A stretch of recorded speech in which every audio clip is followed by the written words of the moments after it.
खरगोन में सरकार के ही विभाग सरकार को चूना लगाने से बाज नहीं आ रहे हैं। इस भ्रष्टाचार से सरकार को तो राजस्व की हानि हो ही रही है, वहीं ईमानदारी से काम करने वालों को परेशानियां भी हो रही है। दरअसल पुलिस यहां रेत गिट्टी के डंपरों पर मनमानी कार्रवाई कर रहा है। इससे नाराज रेत गिट्टी व्यापारियों ने अपना विरोध जताते हुए अनिश्चितकालीन हड़ताल शुरू कर दी है।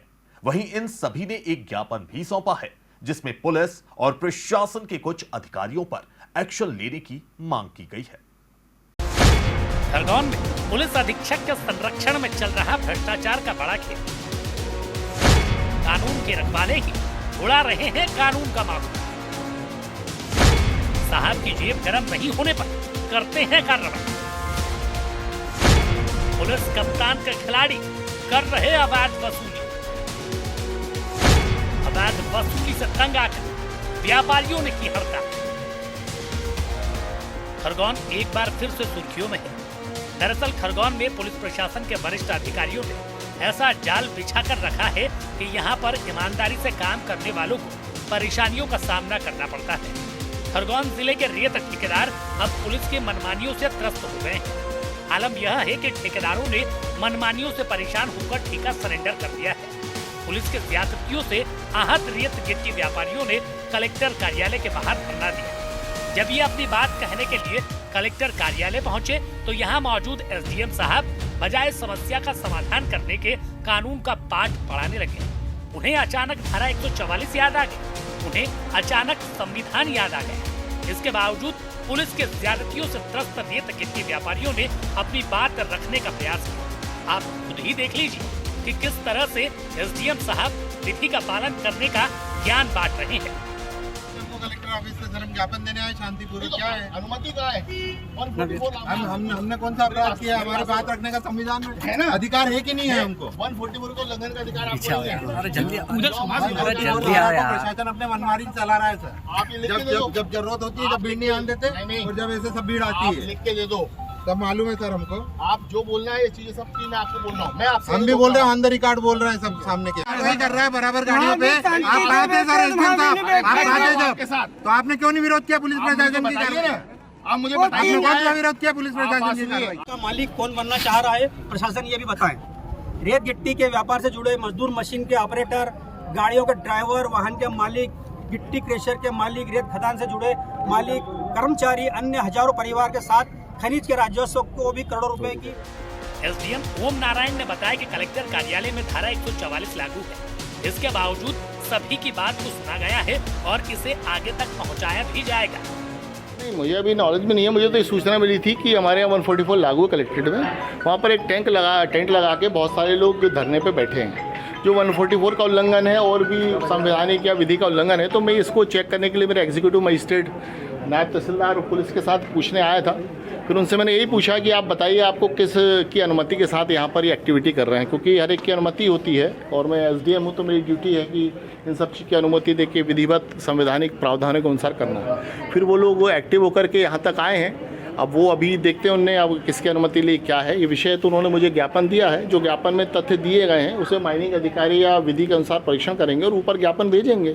नहीं, वो उनका एक्टिविटी है, वो बताएं। मेरा उद्देश्य लॉ एंड ऑर्डर। मैं इतना चाहता हूँ कि जो 144 लागू है, मेरा मुख्य उद्देश्य विधि का, संविधान का पालन करना है और मेरे को इसीलिए नियुक्त किया गया है। तो अपना इतनी ड्यूटी रहती है। जो भी विधि है वो तो विधि का परीक्षण होगा। जो लिखा है तथ्य है, अभी एग्जीक्यूटिव मजिस्ट्रेट रिपोर्ट देंगे, पुलिस अधिकारी की रिपोर्ट है, तो अब देखते हैं उसमें क्या क्या तथ्य आते हैं।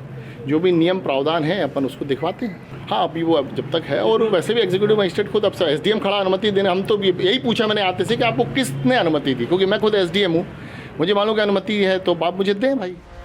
दरअसल खनिज के वाहनों पर पुलिस सीधे कार्यवाही नहीं कर सकती है।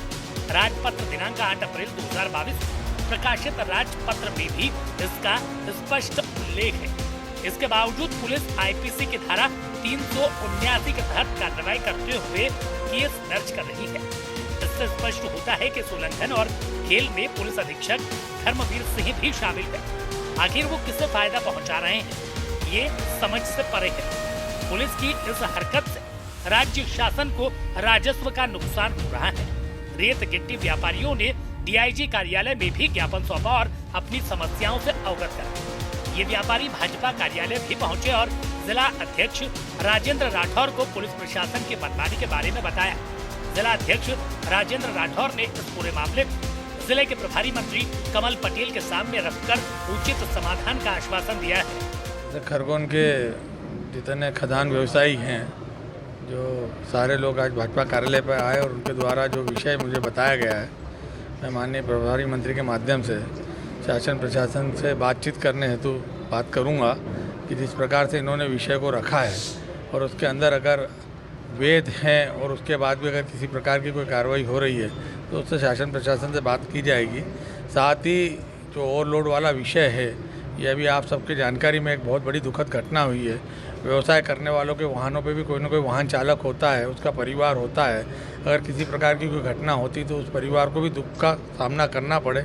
ऐसी स्थितियों से बचाने के लिए शासन प्रशासन इस प्रकार की जो कार्रवाई भी कर रहा है, उसमें अवैध वाहन और लोड अनलोड वाले विषयों को लेकर जो चीज़ें हो रही है, उसमें आप सबको भी सहयोग करना चाहिए कि परिवारों में किसी प्रकार का दुख की बात न पहुँचे, हर परिवार सुखी रहे और आपका भी व्यवसाय है, व्यवसाय की जगह पर रहे। इन बातों को भी सभी जन मिलकर ध्यान रखो। और ये जो उन्होंने ज्ञापन के माध्यम से अपनी बातें रखी है, मैं माननीय प्रभारी मंत्री जी के माध्यम से जिला प्रशासन से बात कराऊंगा। आइए अब जानते हैं कि आखिर क्या है ये पूरा मामला। रेत खदान का संचालन करने में आखिर परेशानी कहां आ रही है और क्यों आ रही है। कल दिनांक 11 तारीख को मेरी एक गाड़ी गिट्टी चूरी से भरी हुई, जिसके गाड़ी के पेपर सारे कंप्लीट थे। उस पर रॉयल्टी 19 मीटर माल के साथ में 20 मीटर की रॉयल्टी थी। मेरी इस गाड़ी पर ओवरलोड की कार्रवाई की गई, वजन कराया गया गाड़ी का, जिसमें क्षमता से अधिक पाया गया। मोटर व्हीकल एक्ट में कार्रवाई करने के बजाय उस पर 379 की कार्रवाई मनमानी पूर्वक की गई है, जबकि ऐसी कोई कार्रवाई करने का अधिकार पुलिस को मेरी जानकारी जितनी है उस हिसाब से तो नहीं है। खनिज के नियमों में स्पष्ट उल्लेख है, खनिज के राहत पत्र में स्पष्ट उल्लेख है कि पुलिस सीधे कार्रवाई नहीं करेगी। खनिज के ऊपर कार्रवाई करना हो तो पुलिस राजस्व या खनिज अमले को सूचना देगी, जबकि पुलिस ने सीधे 379 की FIR दर्ज की और मेरे ड्राइवर को जेल भेज दिया, जिसके बाद लाइसेंस और सारे वैध दस्तावेज थे। 2 दिन से खदानें बंद है, तो खरगोन जिले में बड़े आराम से 4 से 5 करोड़ रुपए के रेत के व्यवसाय प्रभावित हुआ है। उसके साथ साथ गिट्टी का व्यवसाय भी प्रभावित हुआ है। सारे जितने मजदूर रेत व्यवसाय से जुड़े हुए हैं वो बेरोजगार हो गए हैं। जितने मशीन वाले, JCB, पोकलेन के ऑपरेटर, उनके घर परिवार के लोग आज मोहताज हैं रोजी रोटी से। मुख्य मांग यही है कि पूरे मध्य प्रदेश में जिस तरह से रेत के ठेके संचालित किए जा रहे हैं, उसी तरीके से यहाँ भी संचालित किए जाएँ, या कोई गाइडलाइन ऐसी तय की जाए जिसका हम पालन कर पाएँ। हम चोरी करने वाले लोग नहीं हैं। रॉयल्टी हर वाहनों में रहती है, उसके बावजूद भी अगर चोरी के प्रकरण लादे जाएंगे जबरन, तो क्या कर सकेगा कोई भी आम आदमी। सर, मैं खरगोन ज़िले का रेत ठेकेदार हूँ। मैंने रेत का ठेका ले रखा है खरगोन में करोड़ों रुपए से।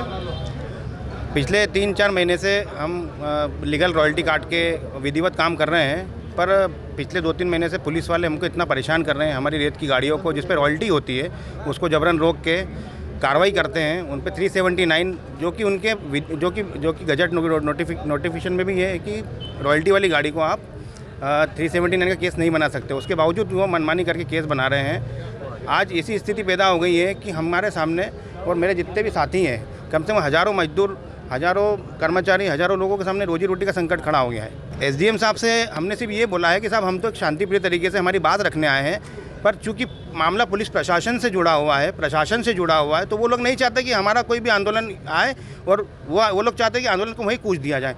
हमको हमारी बात मुख्यमंत्री तक रखना है, प्रधानमंत्री तक रखना है कि साहब हमारे सामने जो रोजी रोटी का संकट खड़ा हो गया उसका हम क्या करेंगे साहब। आज हमने लाखों रुपए से डंपर लिए हुए हैं, उनकी किस्तें कौन भरेगा, हमारा घर कौन चलाएगा।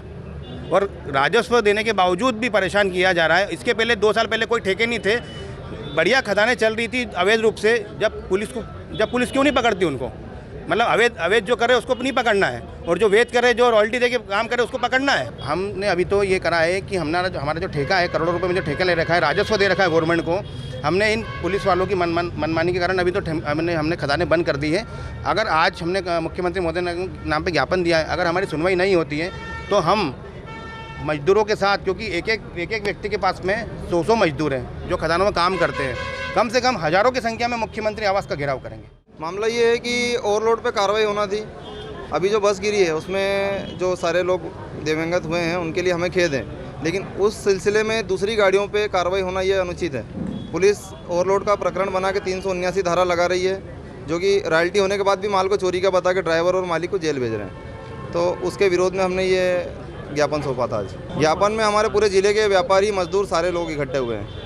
क्या मांग है? रेत ठेकेदार भी हैं, रेत के मजदूर भी, सारी खदानें बंद करके आज आए हुए हैं यहाँ पे। क्या मांग है? मांग हमारी यही है कि ओवरलोड की अगर कार्रवाई इस तरह से इन गाड़ियों पर हुई तो बाकी सब पे भी होना चाहिए। कुल मिलाकर पुलिस की मनमानी के विरोध में जिला रेत ठेकेदार संघ ने अनिश्चित काल के लिए खदान संचालन का काम बंद कर दिया है। इससे राज्य सरकार को तो राजस्व का नुकसान हुआ ही, साथ ही खनन के कार्य करने वाले सैकड़ों लोगों के सामने रोजी रोटी का संकट भी उत्पन्न हो गया है। ब्यूरो रिपोर्ट, डीजीआना न्यूज।